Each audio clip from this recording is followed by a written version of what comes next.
Now, this is a story of an amazingly beautiful young woman. She was training to be a pro football cheerleader, and she got a flu shot. She says that shot has destroyed her chances of happiness. We told you about her story last time. Now, Les Trent is with this woman for a first-hand look at what her life has become.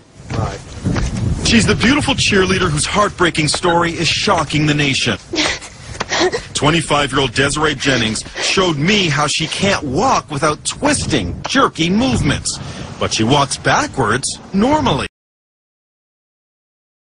That's involved with the food which the European Union are forcing on us, the types of chemicals. Well, Americans are mostly forcing it, you know, the American companies, but with gene-modified food and things like that, and we do not know, and nobody knows what's going to happen, because they experiment on long range, and we don't know what happens in a year or 20 years. Just like we don't know what happens, except we start knowing now what happens with mobile phones in 20 years. You know, they cause brain tumors and blindness and deafness and cancer and whatever. It's totally, totally known. But it's experimentation on a long range. Do you think that those frequencies and those devices are specifically selected to test on us? Do you think they're changing the species, or trying to kill us, or change us, or whatever? Well, at least they're making us very sick. And since the goal that I have read of the elite, if I can use that word, is to diminish our population on planet Earth by at least 2/3, maybe even 5 billion. So that's very, very negative. Can you explore that more? I mean, we're facing this new disease which is coming out, the swine flu. Oh, that's just rubbish. I mean, that is really rubbish. You know, it's not the swine flu that's dangerous, it's the injections. Because it's supposedly, it's not only swine, but it is human virus mixed with swine virus, mixed with bird virus. And of course, behind the whole thing is to diminish world population, because it's very toxic, and to get milliards and milliards and milliards into the pockets of those who put them out. Rumsfeld is an owner also in one of the big drug companies. And since they want to diminish the population, so they start saying that children and pregnant women are the first ones. Eliminate the next generation. So you've been trying to alert certain governments about this? Not governments, but I have written information to Finland, because I don't think it's going to work. Because even if WHO... It has been tried before in the late 70s? Yes, 76 they had in the States the swine flu, and it was stopped, the injections, after 3 weeks, because so many people died or got Guillain-Barré syndrome, which is their neurology was destroyed. So now they're making a little adjustment and doing it the same. And before that, they have also made sure in the States that people don't get compensation for the damage in their health, because previously, 76, they had to pay big amounts. Like, you know, in the States their compensation is big when you destroy somebody's health.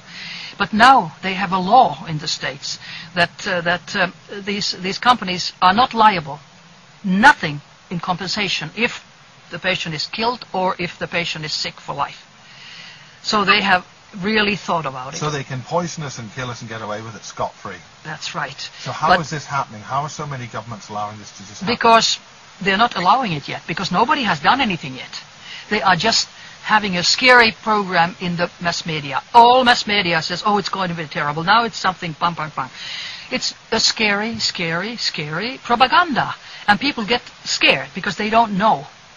Now, WHO has ordered that, you know, everybody has to be by force injected. Previously, WHO did not have this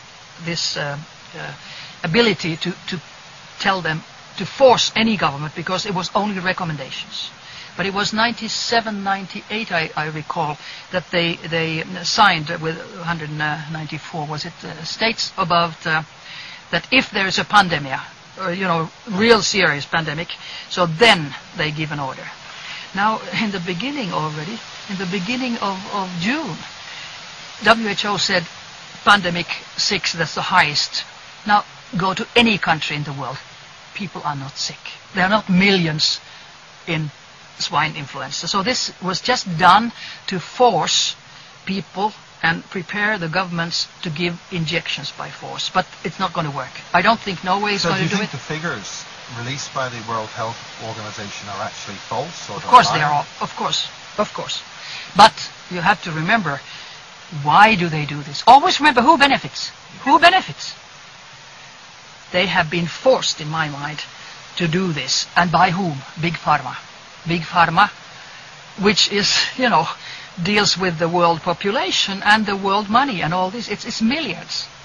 So what's the ultimate strategy, do you think, that's happening with this? What's their target? What's their intent? The target is to get rid of so many people as possible and to get as much money for them as possible. But I think they have calculated wrong this time. Because already in the Bilderberger meeting, the 14th and 15th of May this year, 2009, in Hellas, there was almost a split when they were discussing this. And I can well imagine that people normally, attending, do not always agree with Mr. Kissinger's plan to eliminate a great deal of world population. And now, for instance, yesterday, the Finnish government made a decision, changed laws, which is very interesting, changed laws that swine influenza is not anymore on the list of being a dangerous, serious, contaminating disease. And that means that, of course, then people have to pay for themselves. It's a money question too. But in my mind, of course, this is a legal question for the lawyers. But in my mind, if something is not a dangerous, contaminations disease, you cannot be forced to take an injection, right? So I think they were very, very smart. Also, I just read that from the Folk Institute of Health in Norway, that director had said that there has never been many meaning to force people to take, but they can take an injection, and I hope nobody does, especially not children, especially not pregnant women, and actually no.